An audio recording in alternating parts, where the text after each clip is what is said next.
Welcome back, everyone, to the AM Take podcast. I'm Amy. And I'm Marv, and we're two parts of this very awesome podcast. Join us as we explore a variety of topics every week. This week, we'll be diving into what makes being 30 the new 20 and how that's explained. Ooh, all right. So, how was your week? Oh man, it's been a heck of a week.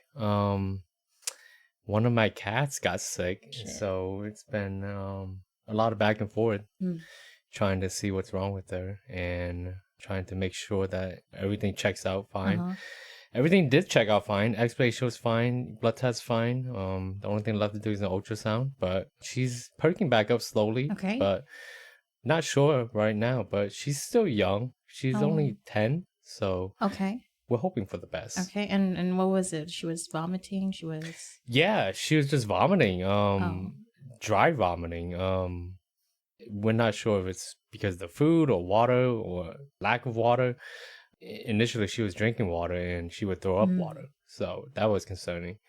They had given us the option to put her under IV or to put a, I think they called it a hydration patch under her skin. The IV would have been extraordinarily expensive because it was an inpatient procedure and they would have to kept her at the hospital. So that was astronomical. How expensive are we talking about? It was to keep her at the hospital for 36 hours was roughly $3,300, $3,300. Yeah. Wow. Fun. And then just taking, releasing her to outpatient therapy and for us to feed her the medication. It was only, it's still expensive. It was $1,200, but a little bit easier to swallow. And that was for the whole procedure, taking her to the emergency vet as well as doing all the tests and things like that as well too. So $1,200, I'd say, was much more reasonable than keeping her at the hospital. Half the price. Yeah. And, she did fine when she was back home. And so, so far, so good. Still monitoring and we'll see. Other than that. So how does a hydration patch work? Like, do you have to shave the belly and then like stick a patch on the belly? Honestly, I have no idea. I didn't bother asking because it was so late in the morning. It was like 5 in the morning, I believe. Oh, okay. And so, the nurse just explained that they put a hydration patch under her skin and that it would dissipate in 24 hours and to make sure that she may or may not drink water within that 24 hours, but after the 24 hours to make sure that she is drinking. And that was the good thing, is that she was drinking water and she was taking nibbles and bites of her food.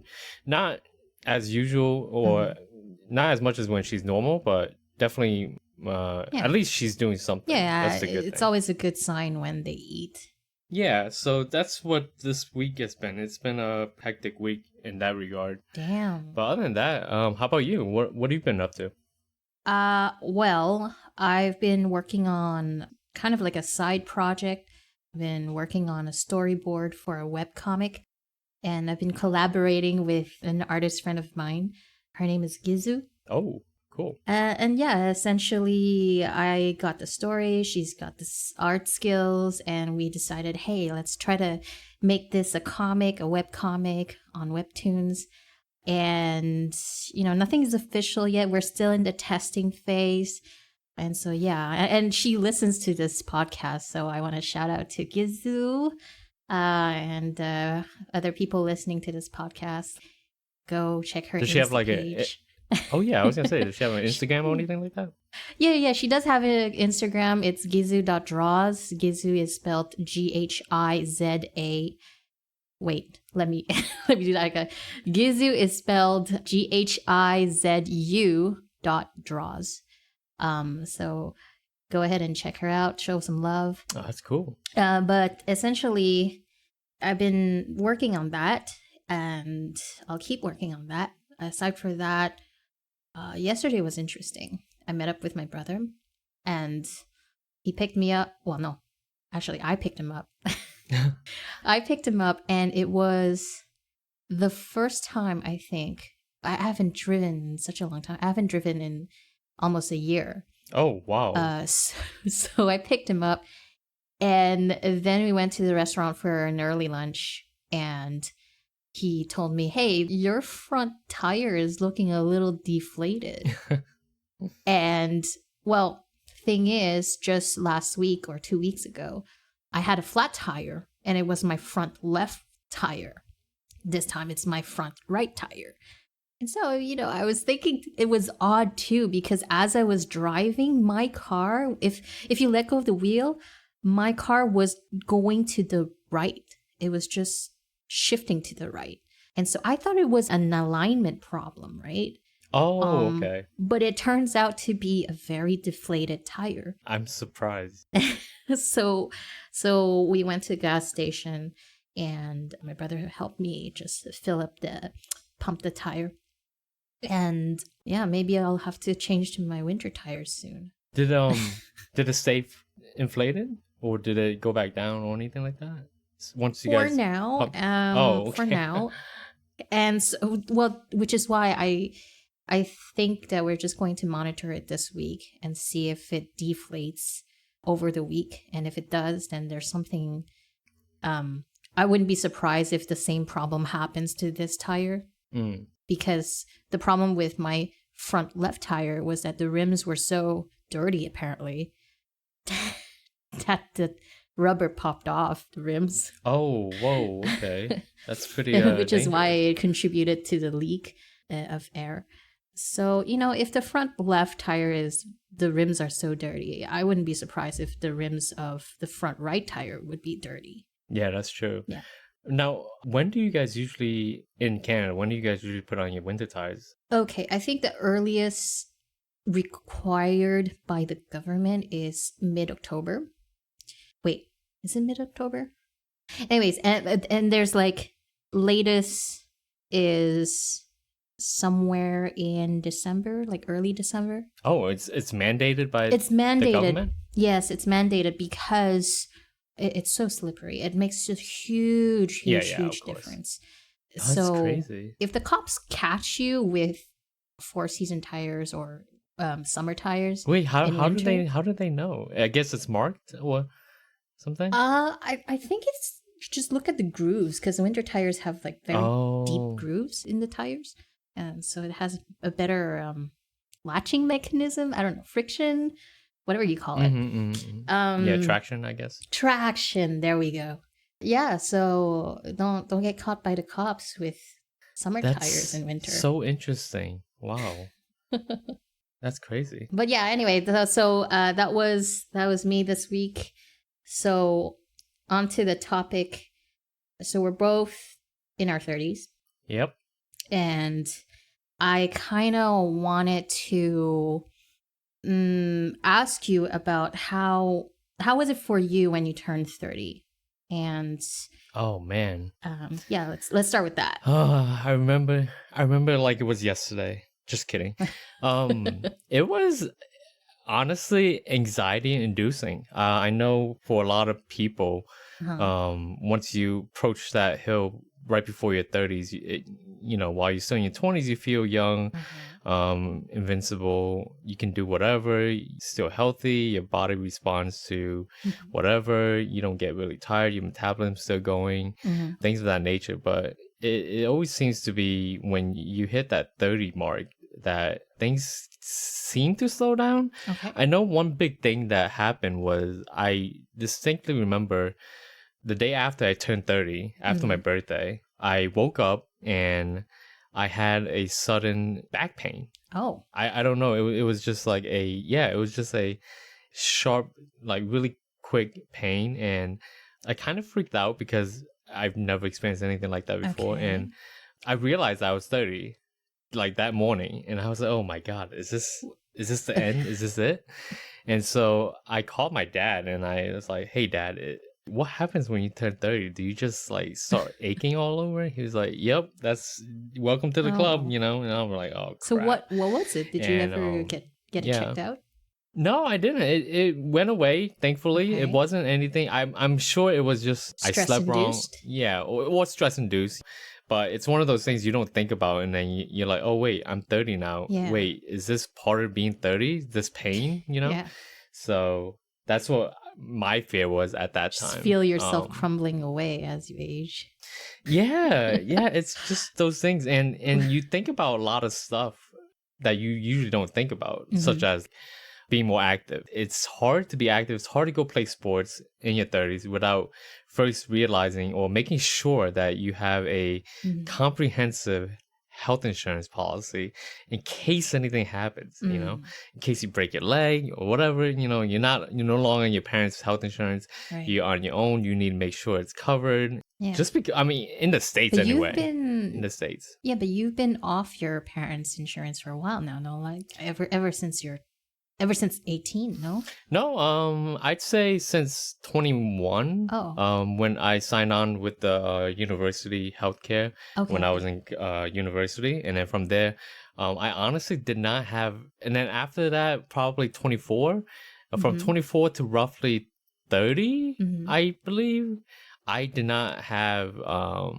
Well, no, up to 27, I did not have comprehensive health care. And then from that point on, once I landed a actual big person job or adult job at 26, 27, then, I did have some coverage, but it wasn't comprehensive at all. It was a high deductible, very low cost plan that if it was catastrophic what happened, then perhaps I might be covered, but I would still be out thousands of dollars regardless. So that's one of those things you don't really think about in your 20s. Feel invincible. You get hurt, you recover pretty fast. You wake up, you feel tired, you just go back to sleep. You don't have to worry about headaches, hangovers, things like that. And it's just so would you say that thinking about it, yeah, you had some sort of a life crisis at some point? I wouldn't say that. Okay. I probably had that when I was 25. Oh my sure. God. Oh my God. Same. Yeah. Okay. I'm going to let you finish. Go ahead. Yeah. 25 was interesting. I had a sort of a midlife crisis. I was out of college and wasn't sure where I was going to go. Wasn't sure of my career path. And I actually threw like a huge party because I was trying to celebrate just being back in college, but not actually being in college, you know? So it was sort of like a midlife crisis thing. And it was a spur of the moment, last minute thing. And I had invited all my college friends from Facebook. And I remember the theme was like, let's party like it's 2007. And this was probably back in 2011, I believe. And so I just invited everyone on my Facebook friends list. And it was last minute that night. And I set it for like 10 o'clock. And 10 o'clock, we bought a bunch of booze. It was me and my friends who lived in an apartment, and nobody showed up around like 9 or 10 o'clock. And I was like, oh man, this party is gonna be a bust. And so I was kind of sad, and I started drinking a little bit just because I didn't want to deal with like the the party going bust. But how many people did you invite, and then did they not reply? Oh, it's probably like, well, it was like 300 to 400 people. And then wait, what? Well, you invited 400 people in your apartment? Yeah, well, this is my friends list on Facebook at that time, and it was a bunch of college friends and things like that. And so 9 to 10 o'clock comes around, no one shows up, right? And I'm kind of like, oh, okay, no one's gonna show up. And so I started drinking early, and I'm like, okay, I'll just drink with some friends. And a couple of friends show up, like 2 or 3 friends show up. And then like roughly around 11 o'clock, it gets like so many people show up, like just a bunch of people show up. And by that time I'm sort of like hammered, drunk, tipsy, what have you. And and I decided to just take shots with everybody walking in, and that was a bad idea. And there was a lot of people I haven't seen in a long time, and it was honestly great seeing everyone. And ultimately the party was a hit, I think. And it was kind of like that last hurrah before going over 25. And that was a very interesting night. And so that was the last time I threw any kind of like significant party. But that was my midlife crisis then. I didn't buy Porsche. I didn't buy a Corvette or anything like that, and I don't plan on it either. But 30 was completely different than 25. People do during a midlife crisis? You buy a car? Like I don't think so. I mean, it's the I Okay. guess it's whatever it's something you do drastic, you know, change Oh, your hair okay. color, Well, now I feel like go live in a my different country. now I feel like my midlife crisis is very uneventful because it was. It was basically me and my bestie just talking it out. And Oh, we were okay. I think yeah, we were 25 and I was like, yeah, it's quarter life, quarter century, right? Quarter century. Yeah, yeah. And then she asked me this question, which is absolutely funny because I still find it really funny. So she asked me this question, and that crisis didn't come until she asked me that question. And what she asked me was, Oh. how does it feel to be the second category of an age group in a survey? Oh, goodness. I was like, oh my God, it's so true. I'm not the default 18 to 24 anymore. Shit. Oh, man. So Oh, that was it. gosh. That's it. Oh, man. I have to reflect on things now. That's interesting. I'm like in the last category now. Oh, my goodness. Oh, yeah. So, That's so interesting. well, the reason why I ask if you had some sort of crisis was because I'm thinking back about Mm-hmm. growing up watching Friends. If you watched the Yeah. TV show Friends. Yeah, yeah. Remember Mhm. that time when it was Rachel's birthday and she turned 30 and then she was just crying Oh, yeah. about it because she entered the 30s, right? That's yeah. So I wonder if for most people they feel like that. I don't know. I feel like, my opinion nowadays in like 2022, 2021, the past 5 years, I guess you could say, it doesn't feel like 30s. Mm. You know, it's definitely for me. It definitely feels like I'm in my 20s still. Mhm.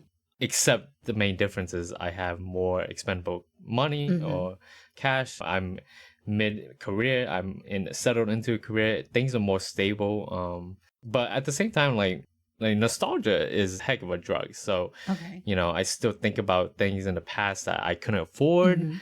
places I couldn't go before, experiences I couldn't have before. Mhm. But now with me being settled and being able to reach those things, I'm able to do all those things. Mm. And it feels kind of like being a kid again, Okay. you know? Okay. Being able to relive those things that you never got a chance to. Okay. And so that's what it feels to me. And that's why I think it's a new 20. I see. Well, disclaimer.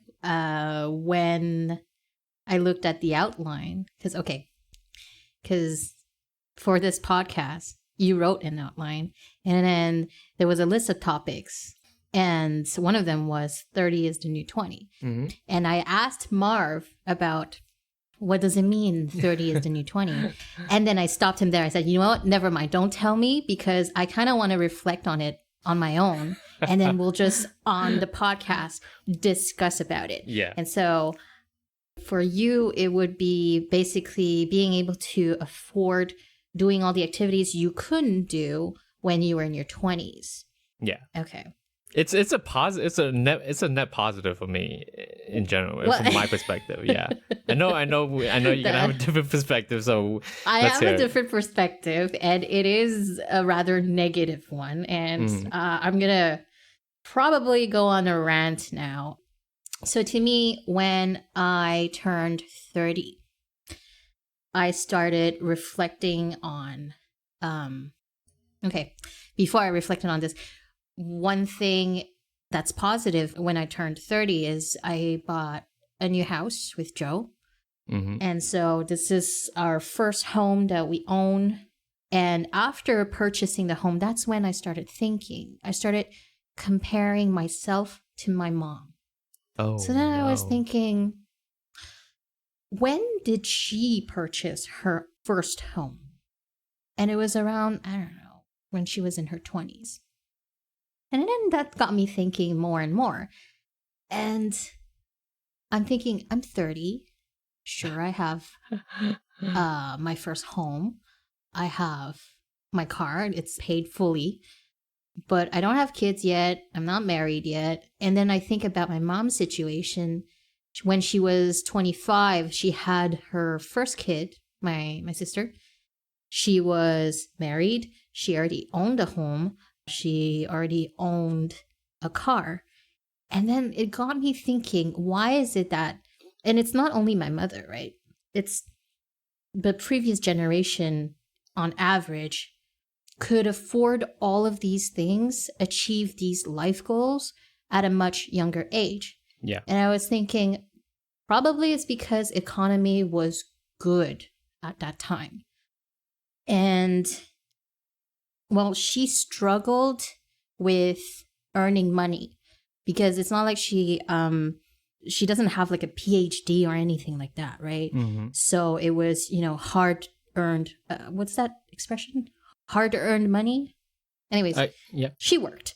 And so I'm thinking about the youngsters today. I say youngsters, but people our age. Well, okay, take my brother for example. Yeah. He's in his 30s. He's got a girlfriend. He is still renting. He's still trying to save that money for a down payment for not a house, but a condo, because I think a house is too expensive unless you move very far away from the city, right? Like unless you're in what do you call those? The suburbs, I guess? Past the suburbs too. Oh. Well, you know how it works. The further you move away from a city, the cheaper it is. So I'm thinking about that, the youngsters today. And it's a little bit more challenging, I have to say. The economic struggles are real. I don't know, what's your view on that? Yeah, so it's interesting because I actually thought about that when I turned 30. Okay. Not so much anymore now, but when I turned 30, my thinking at the time was my parents came over as immigrants with no knowledge of English, ultimately went to school, didn't finish high school, didn't go to college, and still ended up buying a house, raising 5 kids, buying 2 cars, both having jobs as well, and being able to raise their kids in the city and eventually being able to buy houses outside the city as well and raise us outside as well too. And this without a fluent command of English. They have a very general understanding of English. Same situation here. Yeah. And so for a long time I held myself to that standard, like, I have to do better because if my dad or my you parents had more opportunity. Yeah, my parents could do it. Why, I need to be able to surpass that. So I went to school, went to college, got the degree, and here I am, still struggling to get a job. And even when I get a job that pays significantly more than what my parents did combined, I still struggle to find buy a house. I mean, God forbid if I had 5 children, like holy smokes. And so, because it was exponential, right? Like the housing market, it's the cost of living. Yeah, I mean, it doesn't scale proportionally with the economy or the income. Yeah, I mean, that's definitely a whole rabbit hole to get into for sure. But I think what we can definitely say is that the economy today is significantly different from the economy of the previous generation. And if people will get into the nitty gritty about everything, but it's just not the same ultimately. That's the takeaway. And with that comes different challenges for the future and for our generation, of course. And so that's my take on it. Yeah, it's probably going to be different for next generation. Oh, as well. Definitely, for sure. For sure. I don't know if it's going to be different good or different bad. I'm hoping that it's different good for them. Oh, yeah.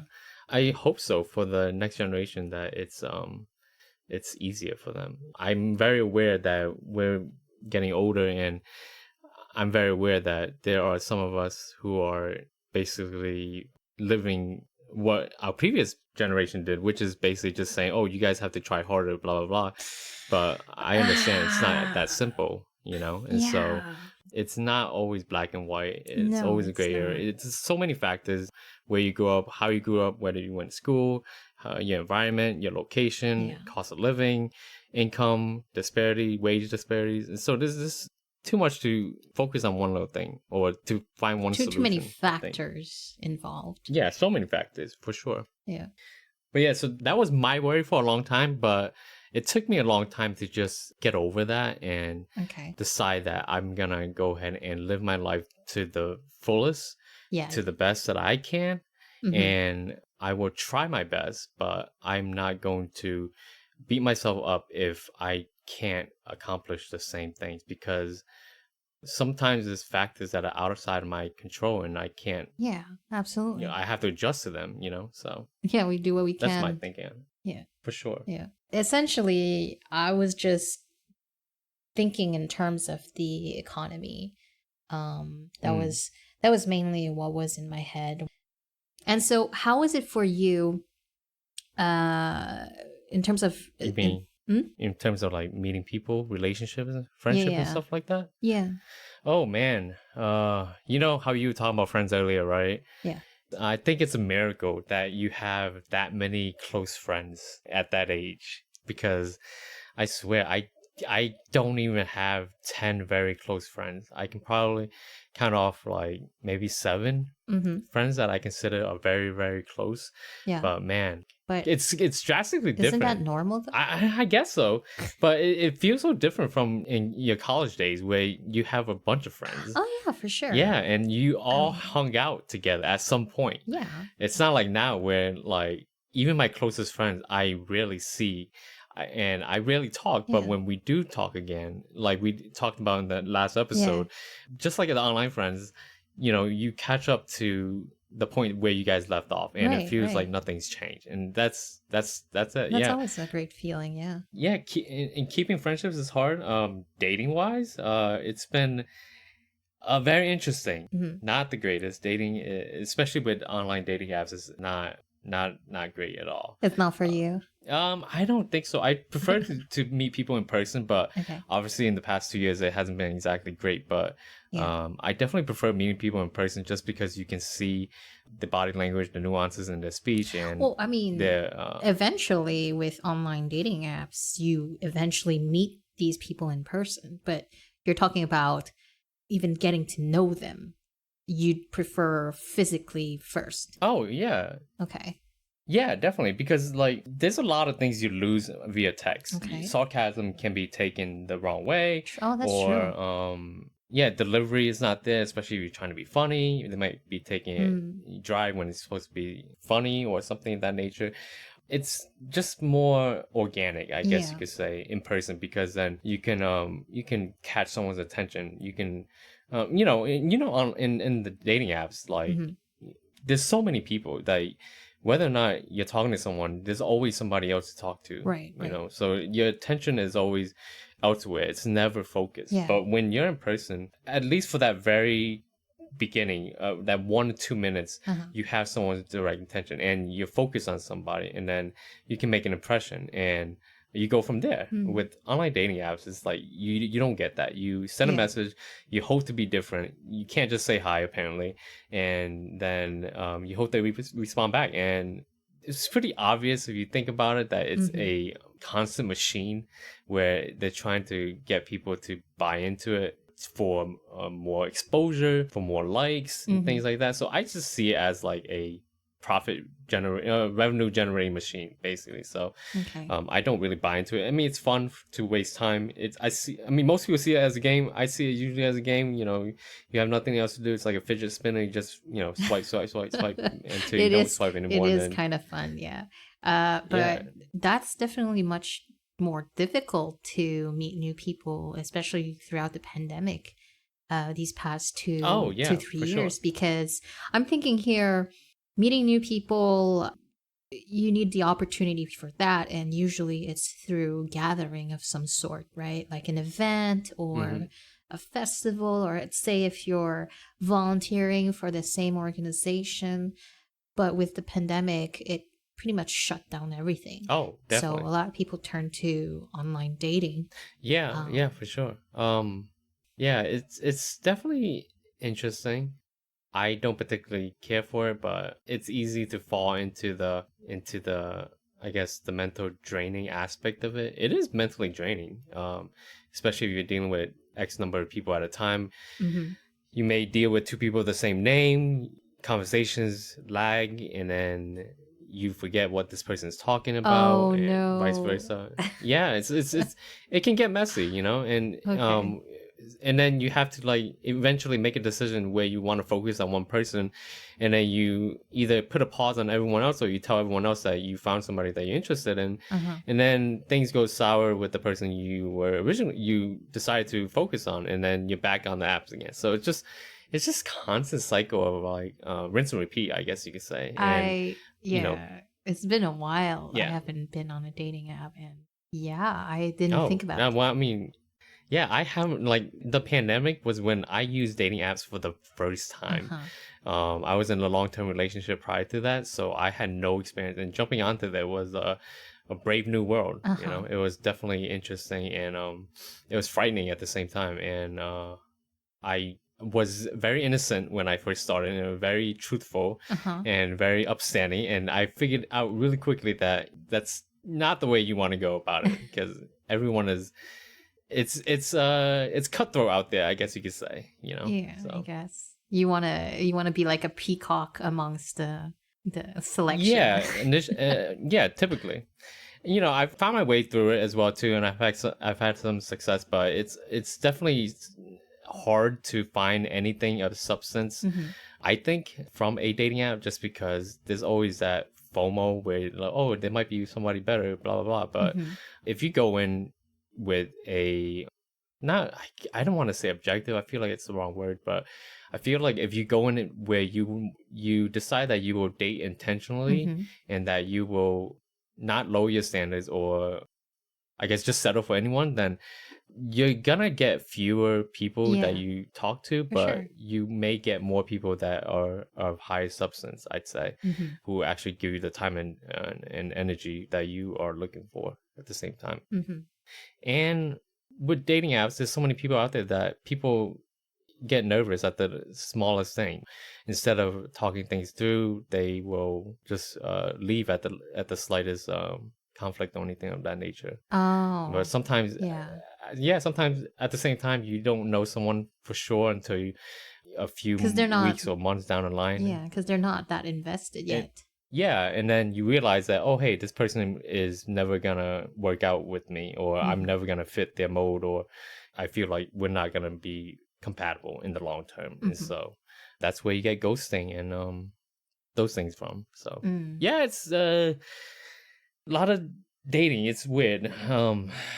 I feel like being in your 30s, you're settled in a career, you're living life, you're Mm. enjoying life, and it's a having a partner to share that with is great, but it's not necessary. At least for me anyway, because Mm-hmm. I'm enjoying my life as is, and so Mm-hmm. that's Okay. my take on it. Okay.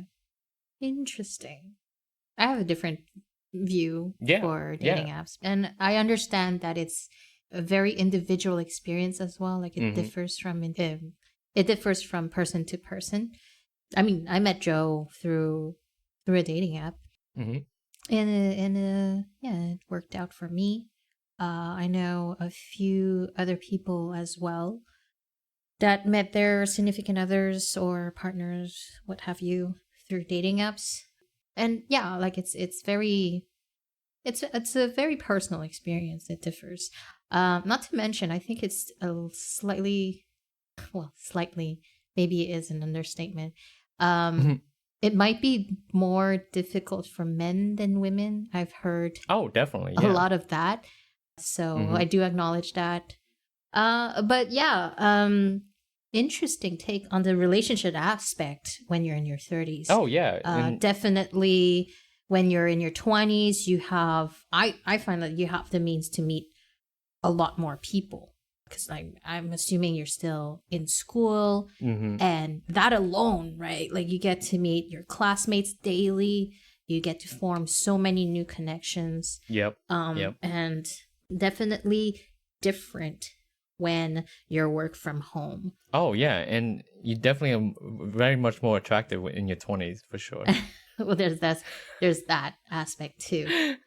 I guess that's debatable, but I feel like yeah, you definitely, it's hard to meet people, especially working from home as well, and nobody wants to get picked up at the gym or at a coffee shop or at a grocery store, you know. And so sometimes you do have to rely on the dating apps, or you go to meetups or gatherings that maybe you share interests with somebody that you find there. So that's just the nature of it, I think, at this point in our lives. Gotta get creative. Yeah, definitely, for sure. Maybe get a billboard ad and put a personal ad in the paper, you know, go old school and see how that works.